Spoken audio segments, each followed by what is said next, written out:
Welcome back to the third and final panel of the first day of the Reimagining Climate Adaptation Summit. It's co-sponsored by Future Earth Australia, the Sydney Environment Institute, and the Institute for Culture and Society at Western Sydney University. My name is David Schlossberg. I'm the director of the Sydney Environment Institute, and I'll be chairing this particular session. First, I want to start with an acknowledgement that I am, not all of us, that I am on the land, unceded land of the Gadigal people of the Eora Nation. This is a place, as our DVC research said this morning, that has been a place of learning for around 60,000 years. The University of Sydney likes to call itself the first university in Australia, but clearly it's not. So this particular session will focus on the question of the variety of knowledges and how we incorporate those into an idea of transformative adaptation. The day has been about a variety of knowledge perspectives across Oceania. We've primarily focused on Indigenous knowledge systems, both in Australia and across Oceania. We'll come back to that a little bit in this session, but we'll talk more broadly about a variety of knowledge systems and community-based knowledge going forward and how that gets brought into the actual process of doing adaptation policy. We do have a bit of a change to the schedule of panelists. And Polina, unfortunately, is an apology because of just some deaths on country and the need for her to be elsewhere at this particular time. We will, however, be showing a film from Anne, and the rest of the panel is here. So maybe I'll just briefly note who is here, and then I'll give everybody a broader introduction before they speak. Along with the film from Anne is Tammi Jonas from the Australian Food Sovereignty Alliance. We'll also have George Woods, who is a Newcastle environmentalist and a founding member of the Hunter Jobs Alliance, and Lauren Rickards from RMIT. So I do want to start with an introduction to Anne Polina.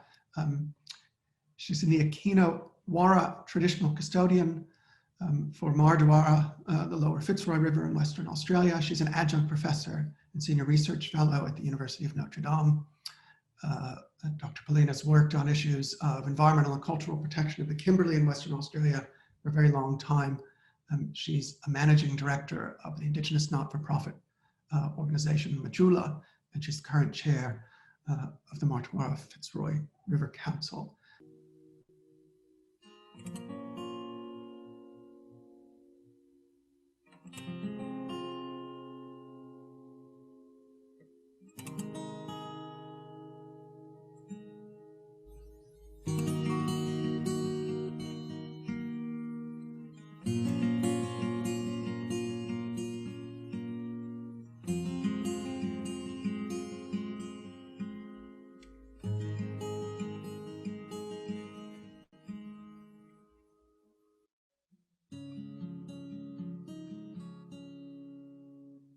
Water. Living water, this one.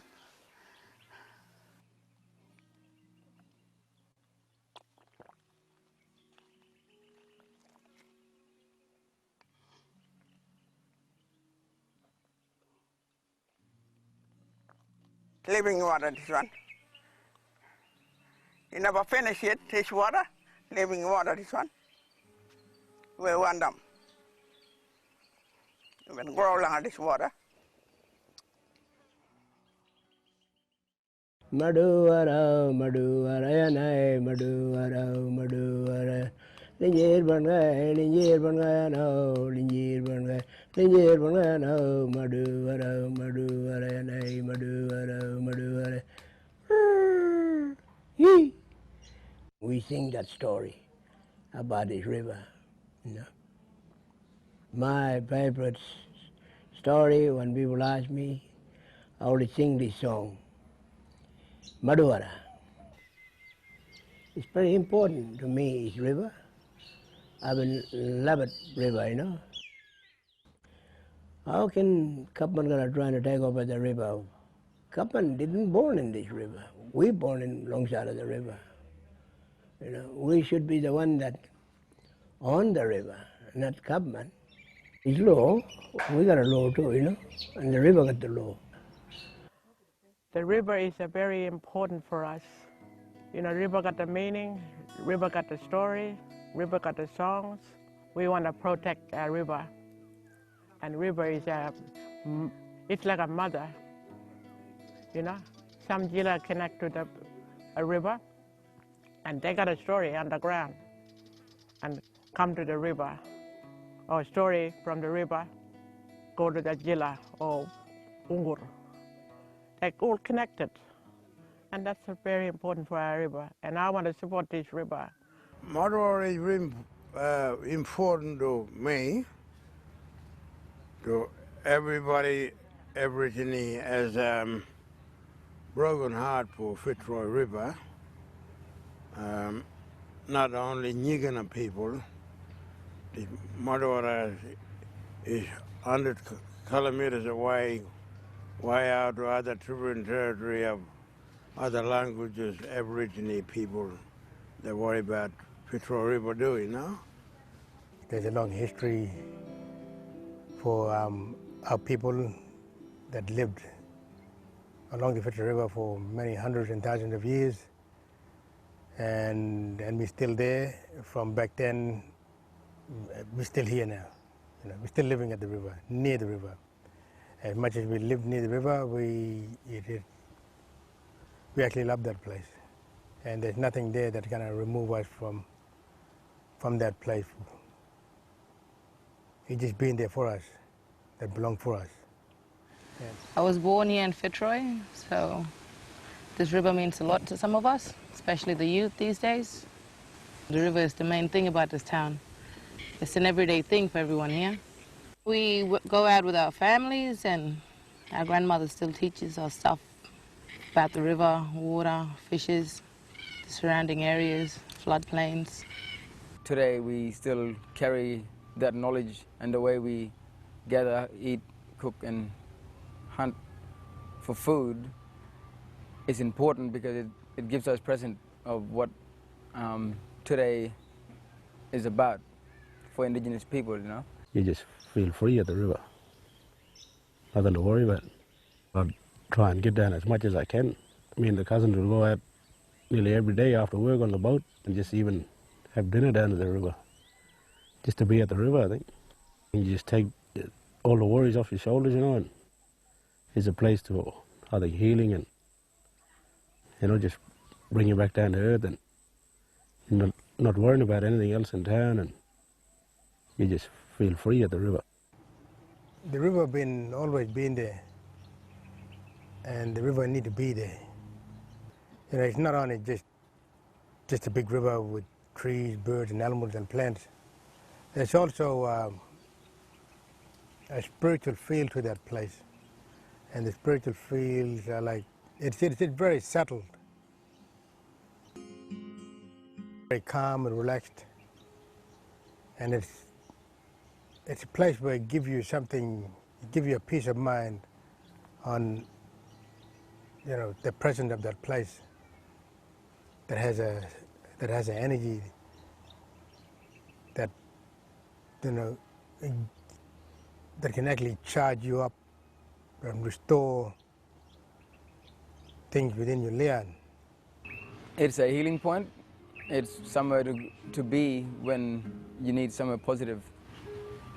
Down the river, everyone engaged together, and you don't know that you're engaging together and you're forgetting about the problems you had back home. So you all go home happy, you know.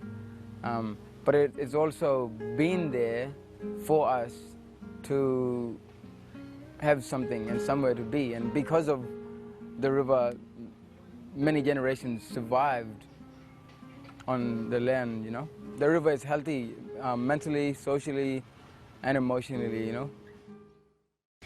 Some of us are still living off the river. Every weekend we're out with our family, you know. Young people go out on the boats, out in the gorges. Pulling water out of there probably reduce everything, just ruin country. If you haven't lived here in Fitzroy, you don't understand how much this river means to us. It's our life, it's part of us. You can't take that away. Yeah. All for my kids, like, I want to see them see this river how I used to see it, you know, and not polluted and all that with all the farming and stuff. I'm worried about development. The main thing what people don't like to see is the river. It doesn't come down to Murray-Darling. Everybody knows what that river like now.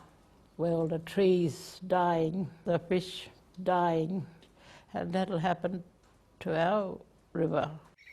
We've got all these beautiful leichhardt trees, paper barks. If they're going to take water out of the river, it'll all die. This river got story, you know, big history. That Wallungari stream. If river gonna go dry, that's, you know, kill the culture. We need to, you know, fight for this river, not to drain all the water out. But we got to think about our future generation. We got to think about what live in a country. We got all a creature, you know. And when they want to try do something, grading the road or grading the whatever they want to build, we gotta know where they are bush tucker, where they are bush medicine in a country, whatever. But animal nesting place, but the bird got a nesting place there for a long time. Or kangaroo is all this sort of thing, breeding place somewhere, you know. And they gotta have a home too, you know. Just like how we got a home, you know, we get to, you know, that think about the other things, you know, same time. Not thinking about the biggest of the land is better to grow garden, or land is better for something to build money. But, you know, I'm the Theo, I don't think about the money, I think about right up my country, you know. And I strongly, you know, speak for Madora. And I want to see Madora let the river flow freely. For all of us, we need to really look after it and look after, you know, what's left. We don't want to be like all the other rivers around the world and other places. This is our river, and everybody who's got involvement with the river needs to, you know, be part of this. If we are to learn any lessons from the Barker, if we're to learn lessons from the Murray-Darling Basin, we should learn that lesson, that if we are to have good outcomes for the rivers of life, good outcomes for communities, we need to have those three fundamentals: basic water justice, distributive water justice, a fair share for all, and procedural water justice, a respected voice around the table. So that's what Anne sent us to show, and I think it revisits themes from earlier in the day about knowledge that exists in place, knowledge that exists in specific environments, a comprehensive knowledge of place. And I'm sure if Anne were here, she would make this connection between the importance of that knowledge and not just the kind of abuse of the water that folks are fighting when it comes to farming, but about the place of climate change and the impacts on the river as well. So hopefully we'll be able to come back and talk, excuse me, a little bit more about that. But next up is Tammi Jonas. Tammy's an agroecologist in principle and in practice, farming heritage bred, large black pigs, cattle, and garlic, nice combination, with her husband Stuart on the unceded lands of the Jaja-Wuring people in the Central Highlands of Victoria. As I said earlier, she's president of the Australian Food Sovereignty Alliance. She's also co-editor and co-author of Farming Democracy, Radically Transforming the Food System from the Ground Up in 2019. She's currently undertaking a PhD at the University of Western Australia on the role of farmers with rare and heritage breed livestock in an agroecological transition and a decolonization of agriculture in Australia. Tammi.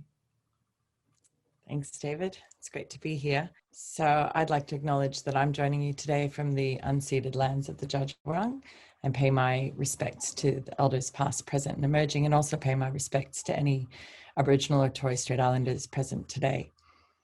The development of agriculture over the past 12,000 years resulted in what James Scott argues is a contraction of our species' attention to and practical knowledge of the natural world, a contraction of diet, a contraction of space, and perhaps a contraction as well in the breadth of ritual life.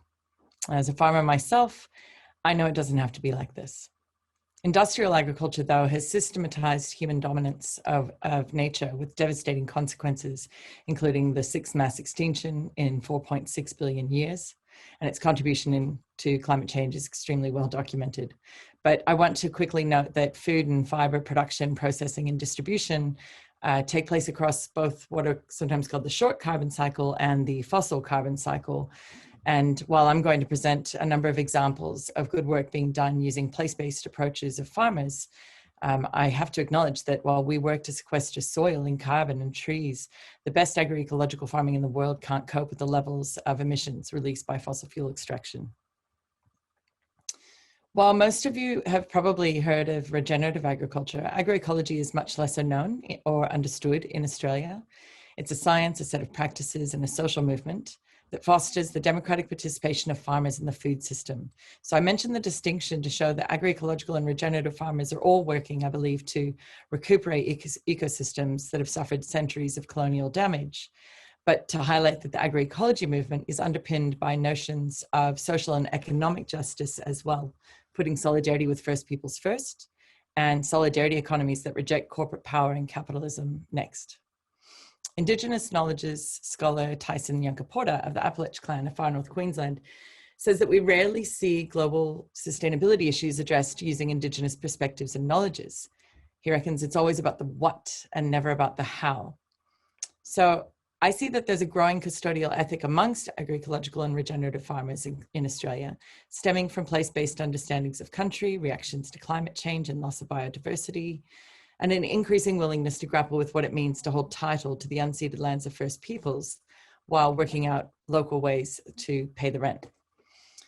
My position as a small-scale agroecological farmer and a global food sovereignty activist and a scholar offers me a great deal of insight into the ways that farmers are embracing Indigenous knowledges, what barriers they face, and what researchers and policymakers can do to support an agroecological transition as part of a broader set of strategies for climate adaptation. So let me share some examples. Nguru Farm is a diverse biodynamic farm of 220 acres on Ngunnawal land in the southern tablelands of New South Wales. They raise heritage breed belted Galloway cattle, rare breed silver grey Dorking chickens and eggs, and fruits and vegetables. And Murray and Michelle recently shared on social media that they're making a part of their land available to local Indigenous custodians for bush tucker, a native nursery, agroforestry for traditional implements, a cool burn school, or perhaps a place for guided tours. They say it could be all of those things, or it could be something else. And they wrote that the partnership is struck and governed under Yindi Amara, the Wiradjuri law of respect for all things. It means to go slow, be patient, take responsibility, and give respect. They're engaging in a relationalism intrinsic to much Aboriginal political ordering, a way of knowing and being, where the very land is the law and one's relationship is based on a mutualism that creates an ethical impulse to care for country and everything on it. Embracing these ways of knowing is critical and much needed step in the right direction for agriculture in Australia. Millpost Farm is also in the southern tablelands of New South Wales. Transitioned a family sheep farm to a broadacre permaculture farm in the late 70s. They produce wool and a small offering of organic garlic and tomatoes, in addition to providing most of their own food for 3 generations living together on the farm. Millpost have also been working to make the land available to which they hold title to Ngunnawal Ngambri mob to reconnect with their ancestral country, while also providing access to researchers to a stone axe quarry identified on the property. Guided by the local mob, the Watson family then provide guidance to academics on how to protect a sacred place while letting it be appreciated as a cultural place for the original owners. Our own little farm here on Djadja country in the Central Highlands of Victoria, we raise heritage breed large black pigs and speckle-lined cattle on pasture, and we transform carcasses into a range of fresh cuts, small goods, and charcuterie in our on-farm butcher shop. Bones that remain after we've processed them into broth are pyrolyzed into bone char, which is then activated in barrels of microbially rich biofertilizer and used to grow a small commercial crop of heritage variety garlic, as well as a diverse range of vegetables to feed our own community here on the farm. Like millions of other smallholders around the world, we are maintaining biodiversity at the genetic, species, and ecosystem levels. Living a life made in common with nature, we conserve and sustainably use the biodiversity in our care, and as non-Indigenous Australians, we've also chosen to share the benefits of our use with the First Peoples by paying 1% of our income to a local Indigenous organisation. Place-based solutions are local solutions. They solve problems in the places where they occur, hopefully before they occur. By shortening supply chains, we reduce emissions and increase resilience in the face of climate change and the rise of pandemics. Farmers are already onto it. They're building infrastructure and taking control back into community hands. But there are several policy barriers to this work to relocalize food and agriculture systems. Land use planning, food safety regulations, and overly zealous risk management regimes at local transfer stations that stop resource recovery are key priorities to reform to support farmers in their place-based efforts to mitigate and adapt to climate change and enact their custodial ethics. The Australian Food Sovereignty Alliance recently established the Agroecology Action and Research Network. We assert that people and communities should be the primary decision makers shaping our food and agriculture systems, and we support and promote participatory research projects to help us understand what is already working in agricultural communities, what is not, and what we can do differently. The Agroecology and Rural Economics Research Corps is another group of independent scientists, farmers, and educators. We're working with local communities and organizations to help bring about positive agri-food system change in the US and globally.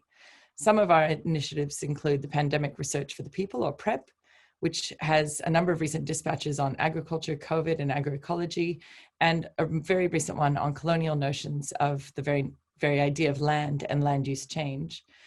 Work on the rise of antimicrobial resistance in slaughterhouses, and constant work on supporting BIPOC agroecologists.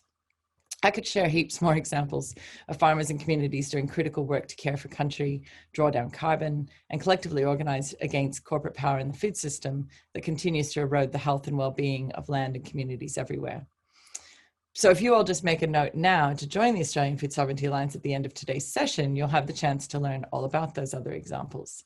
The only way we'll combat the worst excesses of industrial agriculture and extractive industries is by collectivizing, organizing, and acting. The problems we face are far too serious for individual action.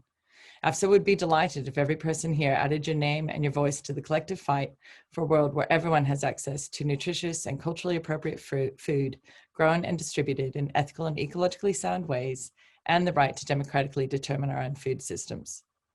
Securing Australia's future depends on it. Thank you. Thanks very much, Tammi. Next up is George Woods. George is a Newcastle environmentalist with more than 20 years experience in conservation and climate change advocacy in the grassroots and for environmental non-for-profits. She currently works for the Lock the Gate Alliance with people and communities affected by mining. As I said earlier, she's a founding member of the 100 Jobs Alliance. And it doesn't say anywhere in your bio, George, but she's also a lovely poet. So George, please. Thank you very much, David. I actually am going to be citing a poet today, so that's good. Hi, everybody. Yes, my name's George. I am speaking to you today from Worimi country. So I'd like to begin by paying my respects to Worimi elders past and present, and the spirits and ancestors of Worimi and Awabakal country, and to any First Nations people joining the panel today. What I'm going to be talking about today is a different aspect of adaptation, what the UN Framework Convention on Climate Change calls response measures. That is how regions and countries that are affected by mitigation action, by our transformation away from fossil fuels and other greenhouse causing activities respond to that change. And its commitment to a place and to people in place that I think is essential to transforming ourselves personally and our communities so that both are going to be capable of thriving in the age of disruption. And because this is about place, I'm going to take the time in the first instance to talk to you, introduce you to the place that I'm committed to before talking about how we here negotiate the difficult space between big picture climate change physics and politics and the localism that I now know is the only meaningful and effective way to translate that into a better world. I grew up on Awabakal country in Newcastle, where the Hunter River meets the sea. Water comes down here from high up on the Barrington Plateau, which is Gringai country. It's joined at its western end in Wiradjuri and Gamilaroi country by rivers that come down from the Liverpool Range and Wallamai National Park. In the south, water comes from the sandstone of Yengo on Darkinjung country, and in the north from the rich, wet sclerophyll forests of Chichester, which is Warramai country. Water also joins our river from underground in the heart of the valley, Wonnarua country, pressed up from the Permian coal seams that formed 250 million years ago in flooded, swampy Glossopteris forests in another period of high seas and warm times. It's a place of richly plural life and landforms, from the vaulting sandstone cliffs to the mudflats of an internationally significant estuary. It was colonised by the English at the end of the 18th century because of its coal and the cedar forests that grew along the river. And it's been radically altered in the 225 years since then. It's a place with a proud industrial and activist heritage and a diverse community. It's a place where workers, Aboriginal people and environmentalists have, over our histories, acted in solidarity with each other. The organisation that I work for, Lock the Gate Alliance, arose out of land use conflict between mining and agriculture, and that conflict has been a feature of the Hunter Valley's public life for decades. On the one hand, the conflict is very deep and it springs from the contradictions and impossibilities of capitalism and colonisation. But on the other hand, it also masks deeper sympathies. Dr. Hedda Askland, who gave evidence at the Land and Environment Court hearing into the Rocky Hill coal mine project near Gloucester, observed to me that her social impact research in that township revealed that the people who were fiercely in favour of the mine and those who were fiercely opposed to it had a lot more in common with each other in the way that they thought about Gloucester than either of them had with the people in town who weren't engaged in the conflict. Both sides of it were operating from a deep commitment to place, and it seems to me that commitment should be our starting point for reimagining climate change mitigation and adaptation, and the broader necessities of environmental justice. But you need to strike a balance of perspectives, because you don't want to fall into the narrowness and restricted vision that's become to be associated with the word parochial.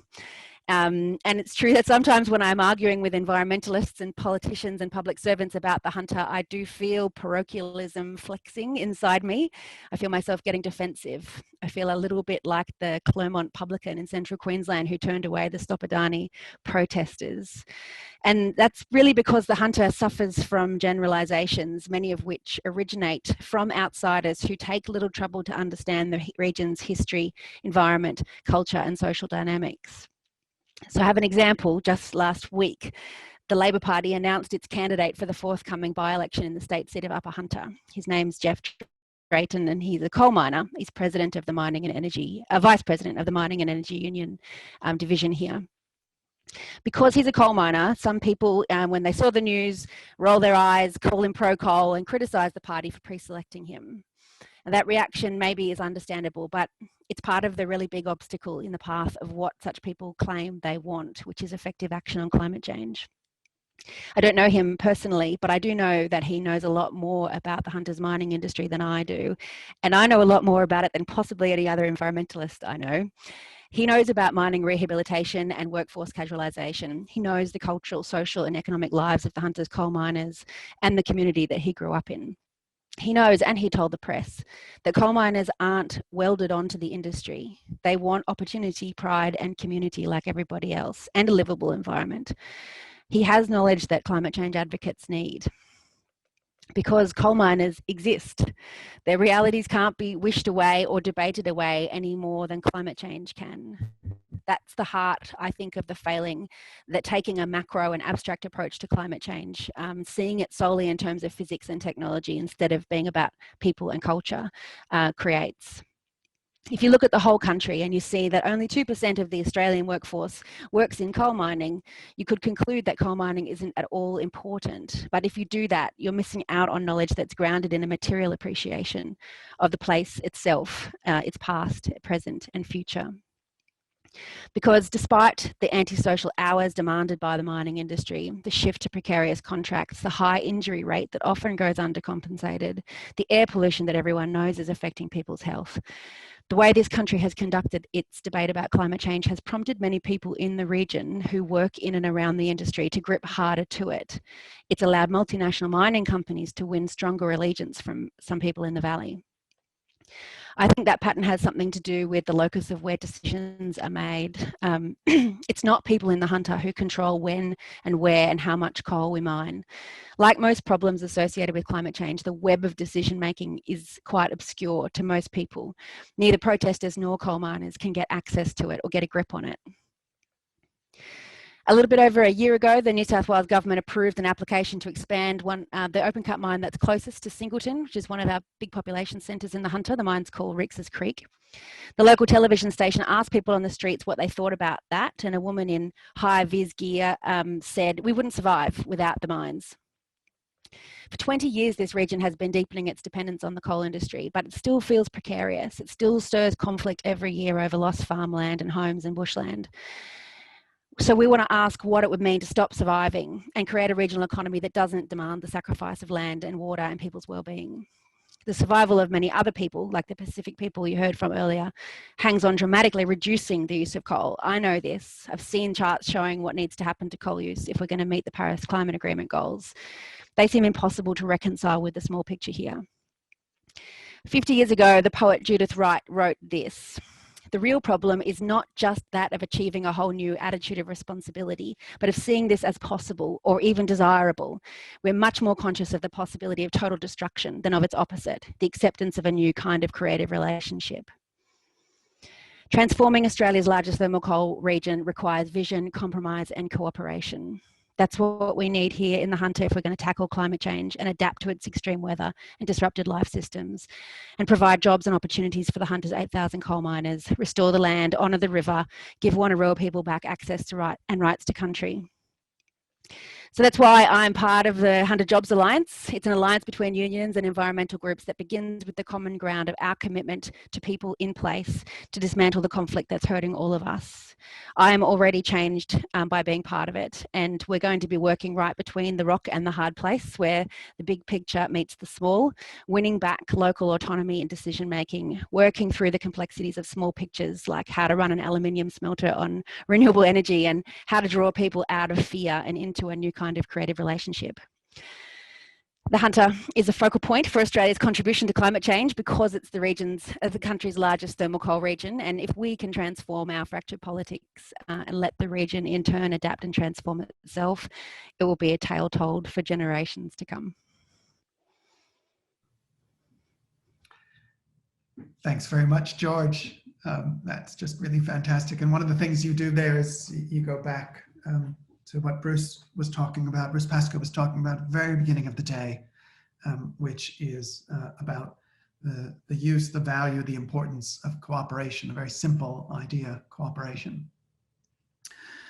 You've also started to get us thinking not just about knowledge systems, but knowledge systems, different knowledge systems working in the same place, living in the same place, understanding places differently, and how those do need to be engaged. And I hope we come back to that theme as well. But first, let's go to our final speaker, Lauren Rickards. Lauren is a professor in the School of Global, Urban and Social Studies at RMIT, where she co-leads the Climate Change Transformations Research Program and directs a cross-disciplinary Urban Futures Enabling Capability Platform. She's lead author with the Intergovernmental Panel on Climate Change's Working Group on Impacts, Adaptation, and Vulnerability. And Lauren has worked with a wide variety of groups on climate change challenges. Lauren. Great, thank you so much, David. It's a real honour to be here, and I've learnt so much today already. And really pleased to be on this panel with Anne in absentia and Tammi and George. Very impressive females. I'm speaking from Boiwurrung and Winwurrung country in the Eastern Kulin Nations. I want to pay my respects to their elders past and present. Part of what I've learnt today is, of course, just reinforcing what we know about the incredible knowledge systems that Australian Aboriginal and Torres Strait Islanders, as well as our Pacific neighbours, already have in place to cope with climatic changes and adaptation. And I feel a little bit boring now, turning to a far more conventional notion of knowledge systems. But I do feel like it's important for us to turn our attention to what we have set up in the name of climate change adaptation, often under the rubric these days of innovation systems. So knowledge into action, knowledge into innovation. And this is the sort of thing that often gives people in institutions knowledge or innovation in their title. It creates things such as the Enabling Capability Platform that I'm now directing. It's not Star Trek, it's partly a virtual platform. It's about bringing people together to work on practical questions around urban futures. So I want to turn to this question of the formal institutions and ways in which we do create knowledge around adaptation. So as many of you would know, we already have in place a fairly well-established formal climate change adaptation knowledge system, albeit one that is not nearly as vigorous, comprehensive, or should I say visible as it could be, partly for reasons that David touched on in his introduction this morning, such as the defunding years ago of the National Climate Change Adaptation Research Facility and Climate Adaptation Flagship at CSIRO. But at the same time, there is still a formal climate change knowledge system, in that what we have within the dominant knowledge system, that is the professional system of universities, research institutions, consultancies, government departments and other organisations, a whole lot of directives to do research, to create knowledge, to generate knowledge and apply it around this question of climate change adaptation. A lot of this activity is oriented towards applied research, industry-oriented research. And in fact, climate change adaptation is a kind of exemplar, if you like, of the sorts of broad types of research that at least our federal government is encouraging us to do. And not only is it industry oriented, but as I indicated, a lot of it is done in industry by consultants, large, small, within government departments and other agencies. So while it's internally heterogeneous, I want to summarise this work, this grand kind of body of activity, if you like, as I said, difficult to perceive, but I think something we can all sense, as something I want to call diagnostic research, which is that it's about using a collection of tools and frameworks, often ones deliberately made as easy as use as possible, to helpfully diagnose climate change risks, to investigate adaptive capacities, and to prescribe a suite of adaptation options. It's the sort of work that I'm involved in myself. I do a range of this work for government agencies and businesses and other organisations. And as we're doing so, those of us squirreling away on this sort of stuff are helping to mainstream adaptation. And in doing so, we're working in a mainstream sort of way, because what we're talking about is working within the knowledge system, within the ways in which it's set up, the ways in which it knows how to work.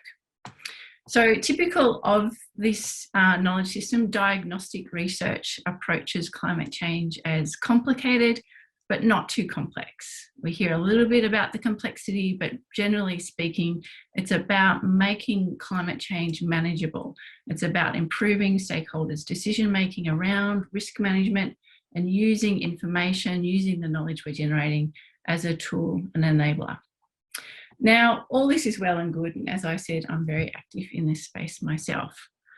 But I think we need to acknowledge that it's also far from adequate in the face of both worsening climatic changes and worsening vulnerabilities to them. And so this is where the call for transformational adaptation, the topic of this session, comes in.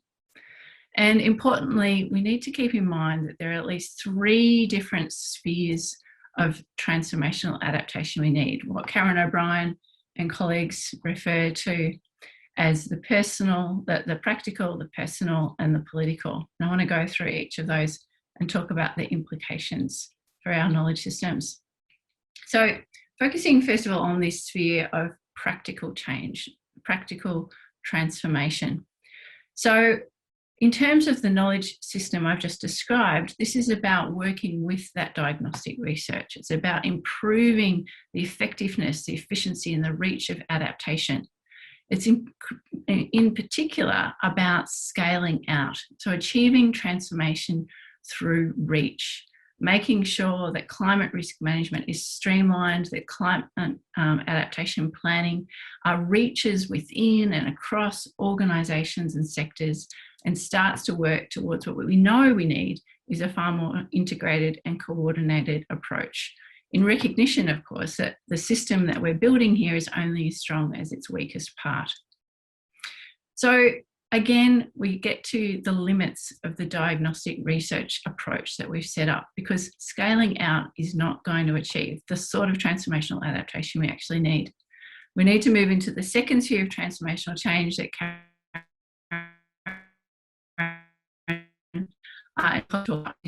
by personal, they don't mean personal in the sense of individuals. They mean personal in the sense of how we think about the goals of adaptation and the values that we imbue it with. So rather than being about scaling out, we can think of this as scaling in, transforming our feelings and our thoughts and our concepts in how we understand the world, and therefore how we think about what adaptation is about. And diagnostic research is uniquely ill-suited to doing this sort of transformation. And so what we need here is what we could call mycorrhizal research. Mycorrhizae being, of course, the beautiful synergies between fungus and plants that help to create the soil health we rely on, as Tammi would know in particular. And the sort of research I have in mind here is also the sort of research that Tammi and George and Anne have pointed to, in that it's about emplaced research. It's about research that is synergistic and it is rooted in place. It's embodied research, so it's personal in the sense that we pour ourselves into it. And it complements the technical work on climate change adaptation with an appreciation that ultimately what we're talking about here are lives and communities, as George indicated. So this is about complementing the focus on risk management and impact minimisation, which with a much more generative and positive approach as well. Again, looking at the synergistic and positive message that we get from mycorrhizae, which is about cultivating care, looking after each other, and being fueled by hope as much as despair. So one of the things this type of research does is it really blurs that formal distinction between researchers and practitioners, or scholars and activists. And in doing so, it actually picks up a long tradition in agriculture that has been continued somewhat through land care, which is practitioners as researchers, as inquirers, practitioners as out there actually continuously adapting, because that is how we constantly cope and manage and improve. And so as we do that, we can think about the sorts of ways in which we could learn from our traditional owners and from those who know and care about the land, as Tammi indicated. And I've posted in the chat there a link to a resilience strategy being developed in the Goulburn Murray Irrigation District, which I think starts to really get at some of these different approaches to research. So it's about everyone being a researcher. It's about tackling the personal in the case of worldviews, tackling the way we think. And it's really about understanding the need to restore landscapes and catchments, and really understand the environmental context that we're part of. So the other thing to mention about mycorrhizal research is that, like mycorrhizae, it's a very useful metaphor, it's highly networked. So it really picks up the sort of scaling out of practical action that I mentioned earlier. So while it's deeply embedded in local context, it also helps to germinate and nurture local experiments elsewhere because of continual informal information exchange. And the other link I posted there was to an initiative that I'm very lucky to be part of, called the Climate Change Exchange, which is set up to try to foster this sort of continual informal engagement, to break out of the kind of boundaries of our conventional knowledge system, which breaks everything into projects, these kind of distinct things, often with fairly inflexible and rigid boundaries around who is involved, who's not involved, what you can do, what you can't do, the beginning, the end, etc., to actually start that sort of far more adaptive approach to learning and research that we actually need. One of the key things about the climate change exchange, and I want to give a shout out especially to Jesuit Social Services and some of the other community organisations that are involved in here, is that it's very much founded in justice and questions of ecological justice, questions of climate justice. And that brings us to the third sphere of transformation that Karen O'Brien and colleagues turn our attention to, which, as I mentioned, is the political. So political transformation requires that we don't just scale out, we don't just scale in, but we also scale up, if you like, from niches and projects into our institutions, into the power structures, so that we can actually enable those adaptation experiments that are happening at all those other levels. And like the other two types of transformation I mentioned, this also requires a certain approach to research. And this is what I want to call eagle-eyed research, inspired by the beautiful wedge-tailed eagles that live across our continent, that like to sail for fun on air currents, looking as innocent as anything, but keenly attentive to movements and changes on the ground, and absolutely deadly when they want to be. I think that's a good metaphor for us researchers as well, because like the eagles, we need to watch what's going on across the landscape. We need to be willing to call things out, to actually go and attack when required. We need to actually watch so carefully that we can see things that others are not picking up.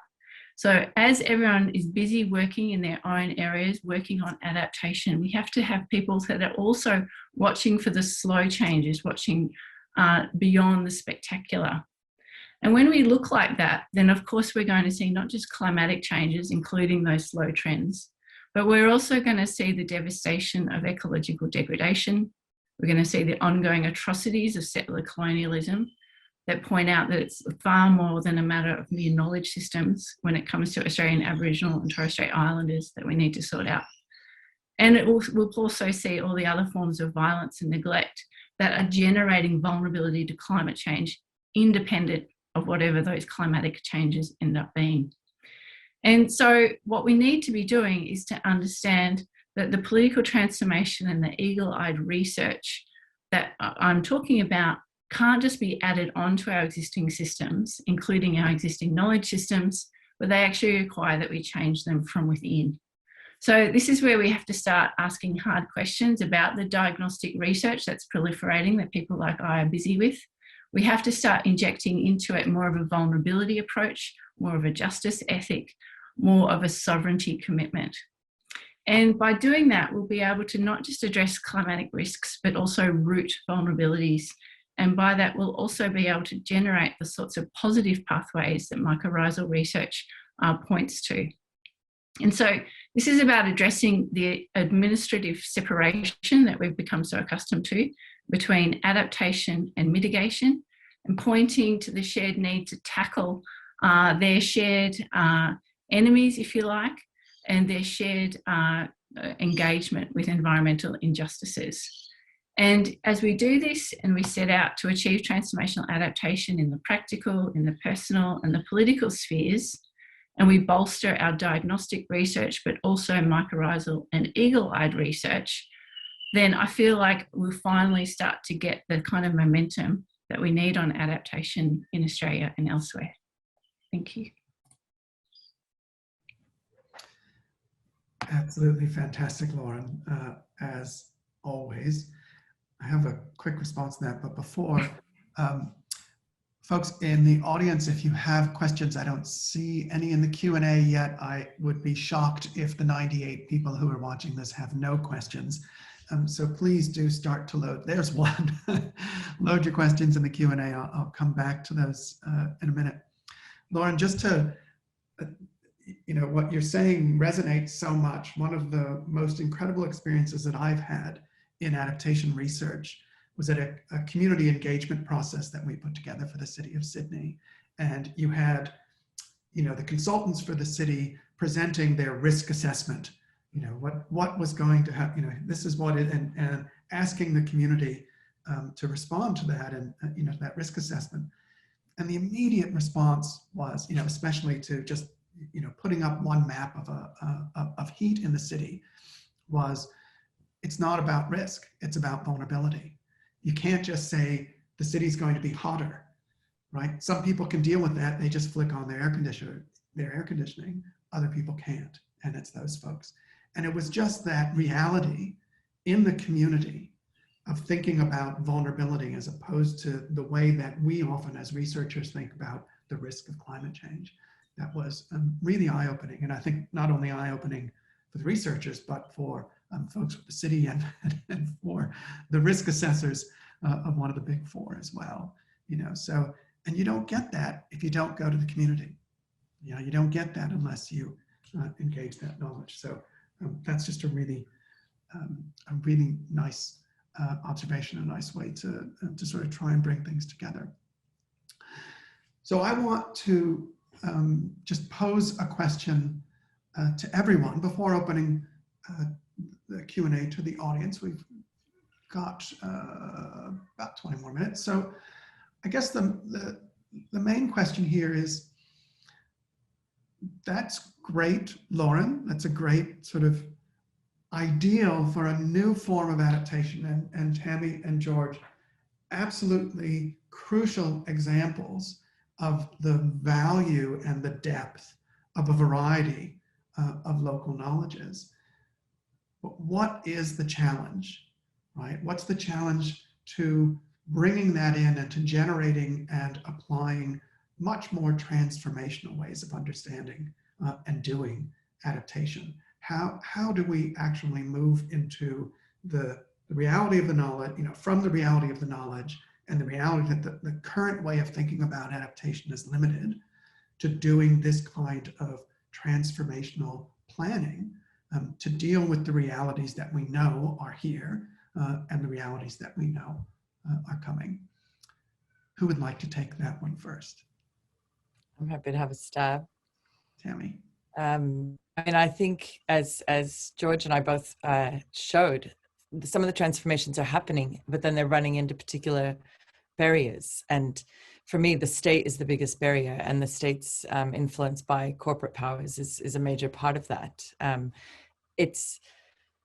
The state's job is to simplify things, to make them measurable and manageable and taxable, right? And in taking very complex societies and farming systems and industries that provide us with all of the goods we need, like mining, you take something that is incredibly complex and rooted in communities who have jobs and livelihoods based on these things, and then you try to put a kind of state policy way to fix it, and usually you end up breaking 17 other things with everything that you fix. And so for me, more very place-based, as in very local policies and regulations is what is needed. We need to be listening to what the people in communities are saying they need to be able to do their transformational acts. Because in the case of, I can't speak so much for mining, but certainly in the case of agriculture, people are trying to transform the way they farm, whether it's on broadacre or small scale, which is the space that I work in most. The actions are enormous, but stymied by terrible government policies that are designed for big industrial systems, but still being applied to small circular economies. So I think listening, it's like we've been talking about the whole session, listening to the people, the local knowledges, including when they say these are the barriers. And I can tell you from being in UN spaces, those powers are really stopping any positive move in that direction. Agroecology is a huge movement worldwide, and you have big players like America, Australia, and Canada trying to block policies at a global level that support agroecology. You watch them do it in the meetings. So there's a lot of power to be dismantled, and I'm not sure exactly how you do that except chipping away and lobbying, but a lot more localized administration and regulation would be helpful. George, do you want to give that question a shot? Yes, sure. Yeah, and I think there was a fair bit of similarity across from what the three of us have said about this, like my initial reaction to the question, what's the challenge, is that it really is a problem of centralized decision making, and a lack of power and autonomy and sort of accountability in local hands that's responsive to particularity of local places and problems. You know, we have this sort of general view of things, and places are quite particular, and you know, the decisions that get made about how regions are run, you know, the people who make those decisions don't have to look in the faces of those who have to live with them. I think that's a fundamental part of it. But I think there's a bigger picture problem that our country has. I think it's a broad problem, you know, with Western cultures generally, but Australia has a particularly sort of dire manifestation of it, which is a kind of lack of continuity, this sort of narrow vision where we don't actually remember anything that's happened even 2 or 5 years ago, let alone 200 or 5,000 years ago. And we don't really pay very much attention to where we're going and what things are going to be like in 20 years. So people talk, you know, during political campaigns, like as if 10 years is this sort of impossibly long horizon that we couldn't possibly pay attention to. And that lack of continuity and the continual churn that economic growth causes in local areas, where we've just got constantly changing government departments, constantly changing names of things and projects passing through, really means that you can't sort of solidly put your feet in the ground and say, okay, so what are we building towards? What is this going to look like in 100 years' time? People don't even, you know, think it's relevant what they look like in 100 years' time or what they looked like 100 years ago. I actually think that continuity problem is a big part of it.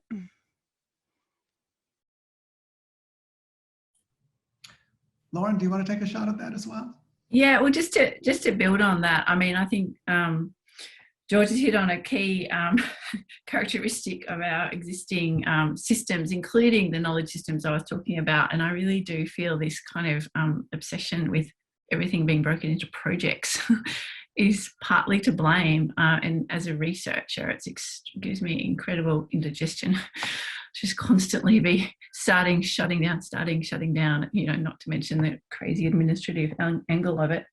I did want to perhaps complement the need for decentralised policy, which, you know, I think is inarguably true, from, again, speaking from the research perspective about the importance of approaches that do, you know, this is the kind of eagle-eyed research, if you like, approaches that do look across and just check out what the patterns are, and check out the silences and the shadows that may not be readily apparent for those involved, you know, in local projects, is that word again, initiatives, etc., and do also look for opportunities to share. So it's sort of decentralised but networked, and also, you know, wide-eyed, I suppose, and open as well. We just need to avoid that hyper-localism, which can, you know, obviously entrench all sorts of existing power structures, whether they be gendered or whatever. So,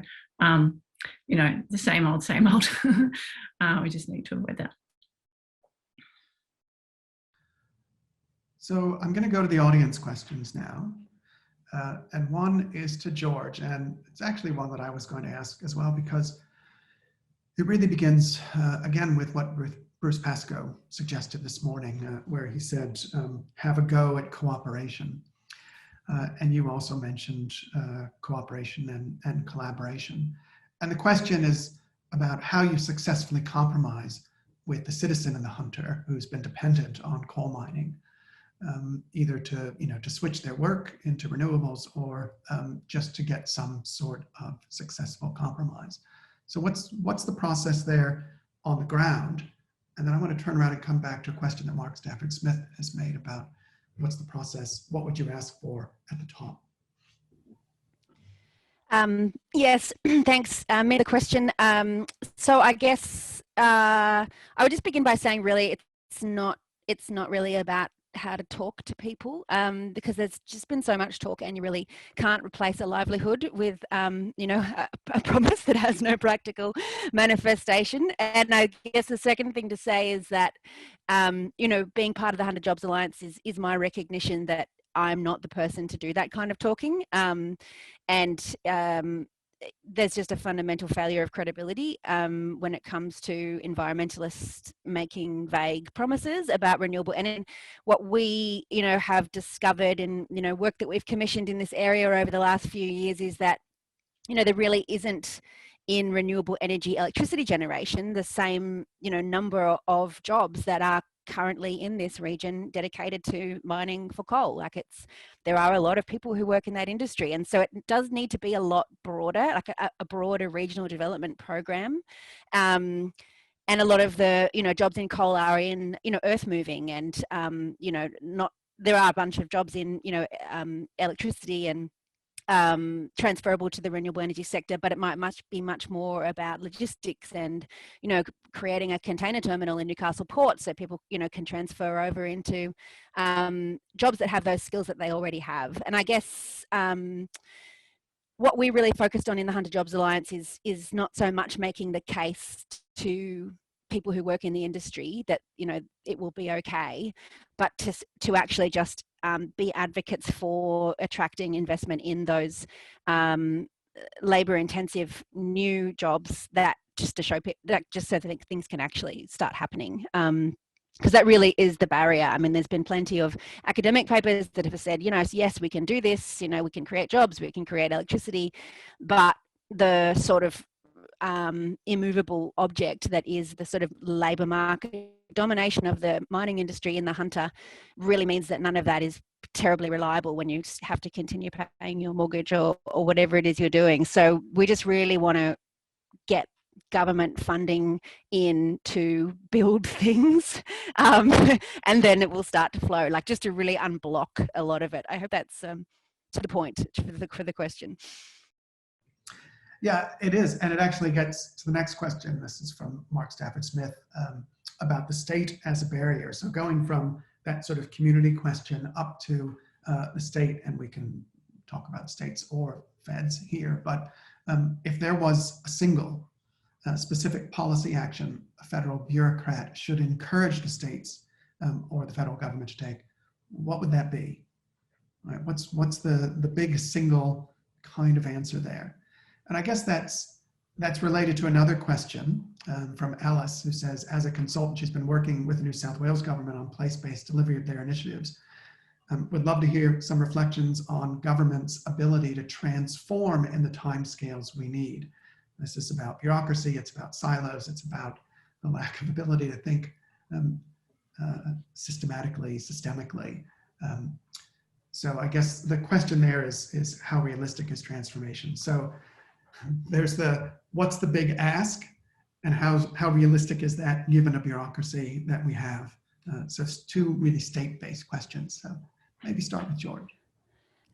Yes, thank you. So I guess the big ask, really the fundamental ask, is that we just really we really need large-scale public funding and a public, local-driven process to begin creating new opportunities and building things and rehabilitating mines and just doing all that work. And the reason I say public funding is there is a sort of there is just a public interest need there. And in the past, big things have been built in this region because governments have taken decisions to say, well, we're going to structure things in this way to, to attract this. And so that's our big ask, a process, a locally driven statutory authority and process that actually is open to the public and involves people in decision making, and a big chunk of money that is, as I said, structured over a long period of time. Like this is at least a generations long process that this region is going to have to undertake. And so whatever gets set up will need to be durable beyond political cycles.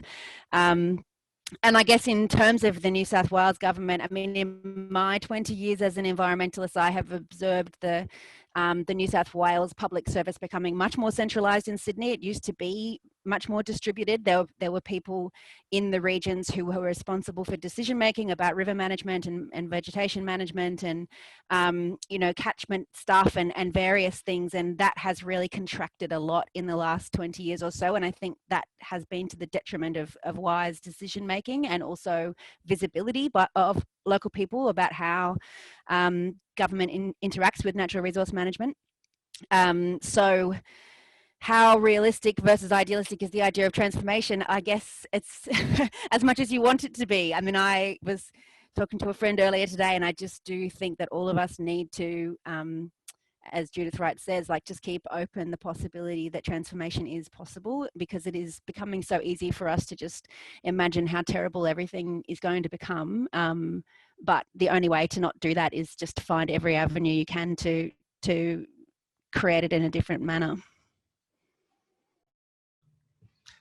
Tammi, do you want to try that question, the big ask? Yeah, I mean, I'd love to. It's a huge part of AFSA's work. We formed a legal defense fund about 4 or 5 years ago to deal with, mostly drafting legislative reform is the majority of what we do. And we receive a huge number of inquiries from farmers about the problems they're having.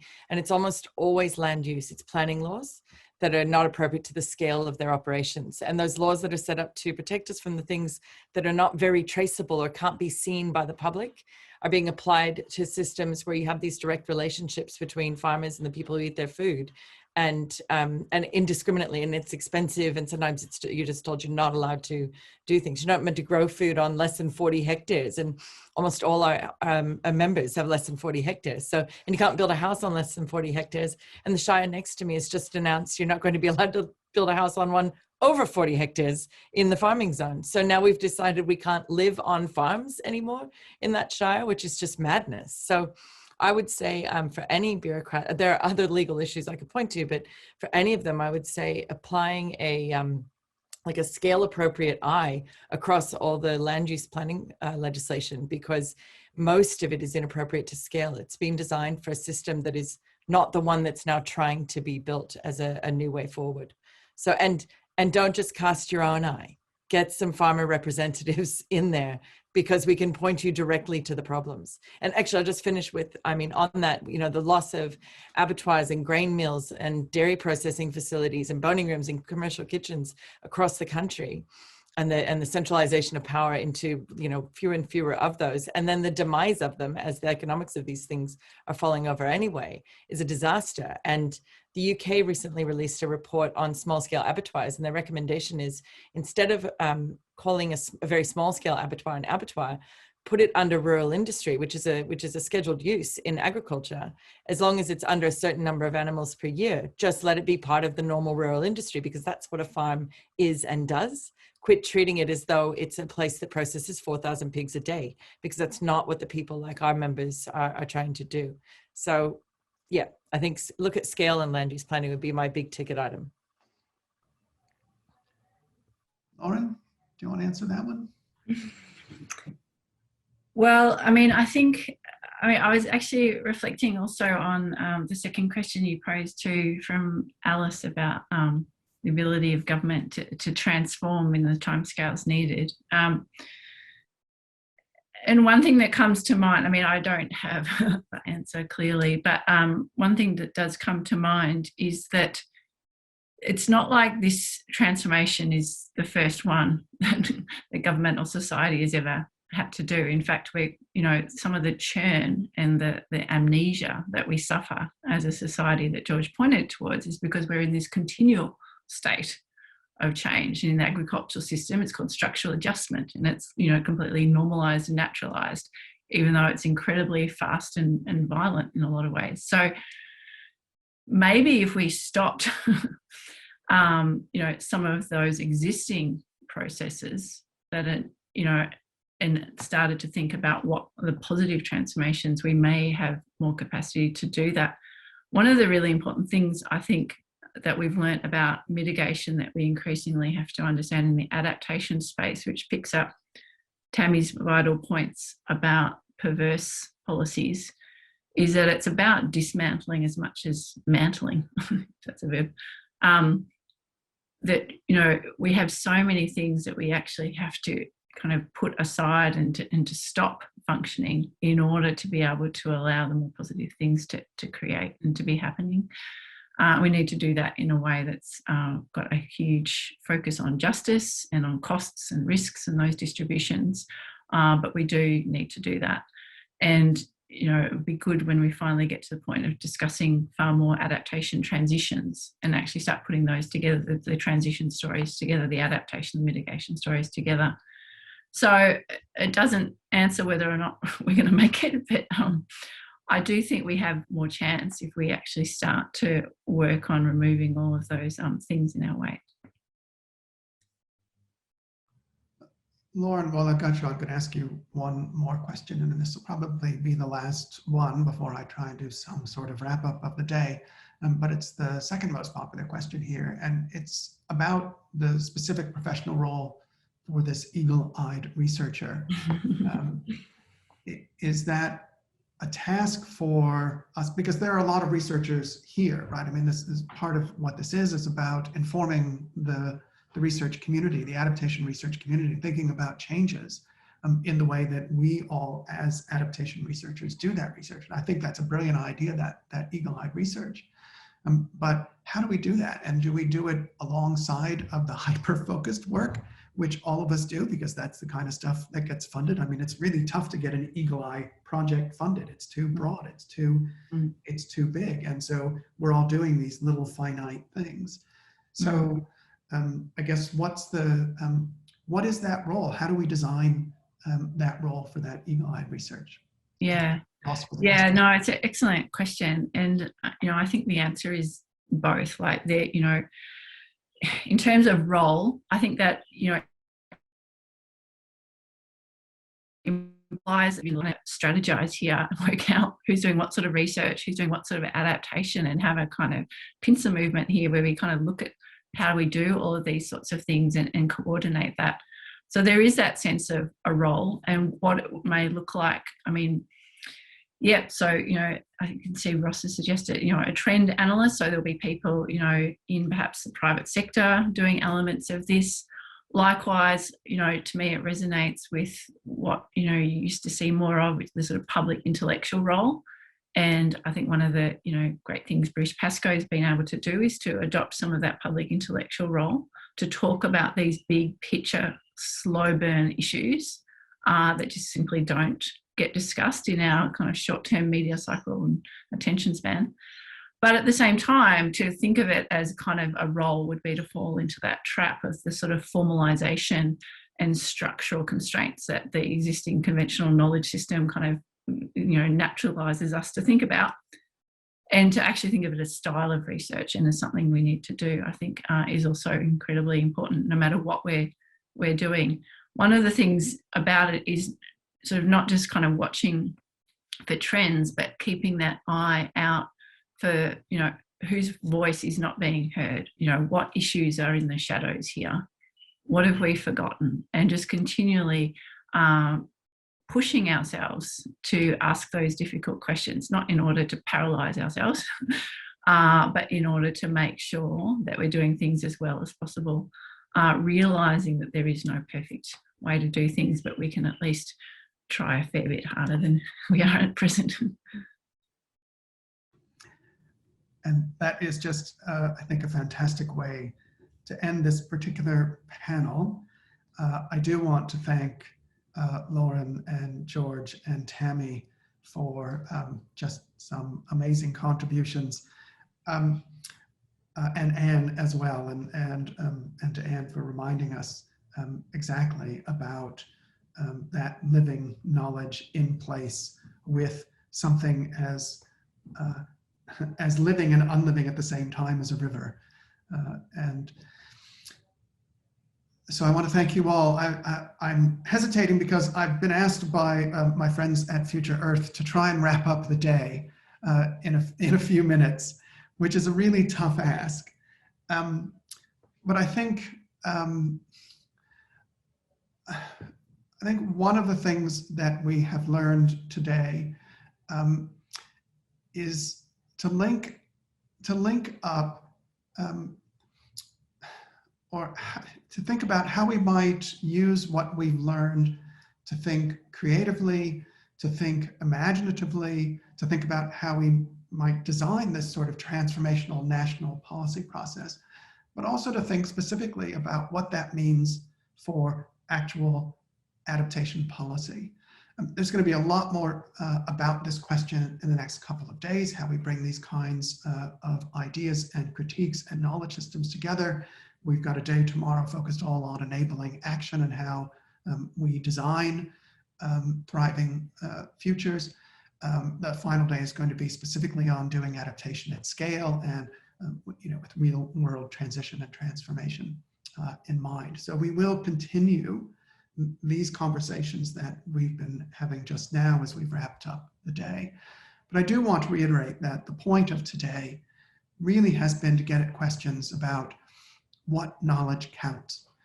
What knowledge counts in the development of adaptation policy, why that knowledge should matter, what that knowledge adds, and the central question about how it is that we include such knowledges, plural, in the processes of policy design.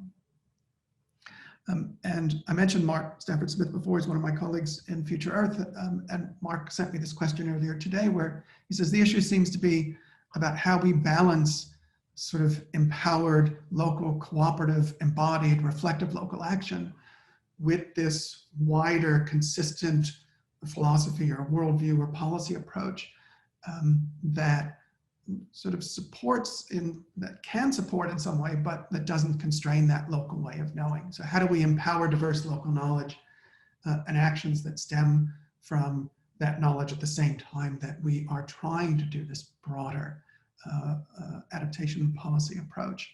And I think all of you have begun to help us answer that question. When Mark asked that earlier today, I thought of the kind of contrast in the different ways that we've been responding to COVID in this country. And one of the reasons that we've done so well in part is because there has been a deferral to local knowledge and local experience, right? Letting states and community leaders either define policy or amend plans that have tended to come down from above, or whenever those do come down, which isn't all the time. But contrast that autonomy and that sort of mix of local knowledge and policy setting in a very creative way and a very successful way to stem COVID with the very top-down, fossil-fueled, gas-led COVID-19 recovery panel, right? And the very limited knowledges and approaches that group brought in, right? It was all about gas interests, alone that has framed this federal response. And that's come with zero engagement outside of that limited mindset. And I think what we've heard today is about the value of the role of community-led, cooperative, diverse, empowered local responses. Well, the trick, of course, is in incorporating those knowledges and embedding them in specific adaptation processes while managing this sort of larger national policy approach. So, in a way, the point is that the process may be universal. And I like the way that George put it. I mean, one of the universal needs is the funding for these things, but the application has to be based on those plural knowledges. And the first step here is not just recognizing the necessity of funding, of using public funding for the public good, which is something we seem to have forgotten in this country, but it's about acknowledging at the same time the value of a wide variety of experiences and knowledges in directing those funds and in developing this idea collectively and collaboratively of what the public good is. In part, this is about democratic policy processes. It's this classic idea of the all affected principle. Sorry, I'm a democratic theorist, right? So it's all about people who are being impacted having the power, having the right to be included in decisions that impact them and their lives in every way. And again, that's something that really does seem to have been missing. And in part, what it's about is acknowledging what actually works, right? The local, the fine-tuned, the engaged, the inclusive policies that we've heard about today based on people's everyday experiences and their understandings of the environment and the change that they're living through. Now, I'm not going to go through, a whole bunch of other things that people have said today, that all these are recorded. Everybody can go back. It started with the incredible acknowledgement of country from Yvonne Weldon, and Yvonne always in her welcome to country lays out this long-term relationship with environment and place, human and non-human, living and elemental. Every single time she gives a welcome, it reminds us of that groundedness. And starting from that and going through Bruce and all of the comments and presentations we've had today, it really has been about that embeddedness of human in the non-human and the relationality of human and non-human, and the absolute necessity to constantly tap into the various ways that that is understood, applied, lived, and threatened.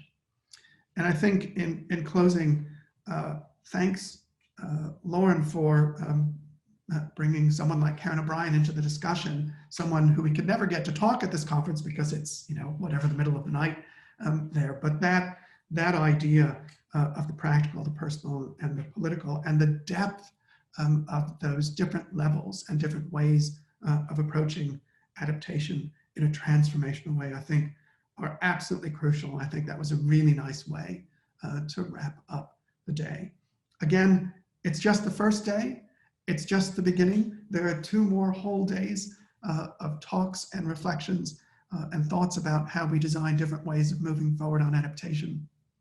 And I look forward to those conversations. I think that's all I have to reflect on today. It's been a very full day, a very inspiring day, and that's a rare thing, to actually be consistently inspired and not too depressed, even though my boss told me my opening was depressing.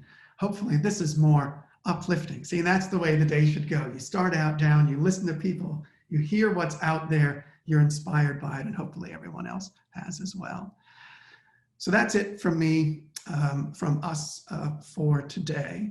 I do want to remind folks we start right up again at 9:45 tomorrow with another keynote.